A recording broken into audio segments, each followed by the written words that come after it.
At the Last Supper, Jesus instituted the Holy Eucharist, changing bread and wine into his own body and blood. At Pentecost, the Holy Spirit came upon the apostles, and they themselves received this power so that they might celebrate the miracle of the Holy Mass, that at every Mass around the world, it would still become the body and blood of Christ just as it did at the Last Supper. Before they died, the apostles laid hands upon the next generation of leaders, the bishops. Before they died, they laid hands on the next generation of bishops, all the way to the modern day. Today's Catholic priests and bishops have a direct lineage all the way back to the apostles themselves, who were selected by Jesus. It is because of this apostolic succession that we still believe the same Holy Spirit is working throughout the masses around the world. For this reason, when we meet people from other religions that may or may not believe the same thing we do about Holy Communion, we are hesitant to accept going to communion to each other. Though in the Protestant churches they often have a ritual called communion, they do not always believe that it really is the presence of Jesus. And I don't disagree with them. In their churches, they believe it is symbolic. And I think they're right in their churches.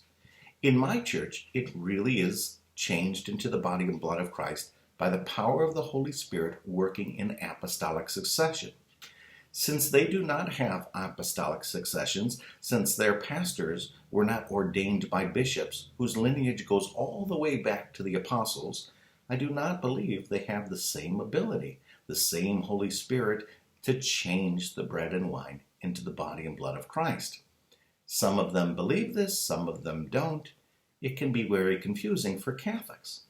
In general, Catholics do not go to communion at Protestant churches. That being said, if you were to attend an Orthodox church, their bishops actually do go all the way back to the apostles themselves. Therefore, I do believe it is the Holy Eucharist. But I don't go to communion because we are not in communion with each other.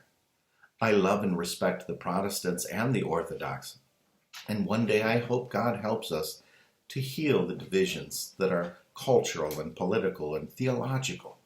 But as far as the Eucharist goes, when we receive communion, we are declaring that we are in communion with each other.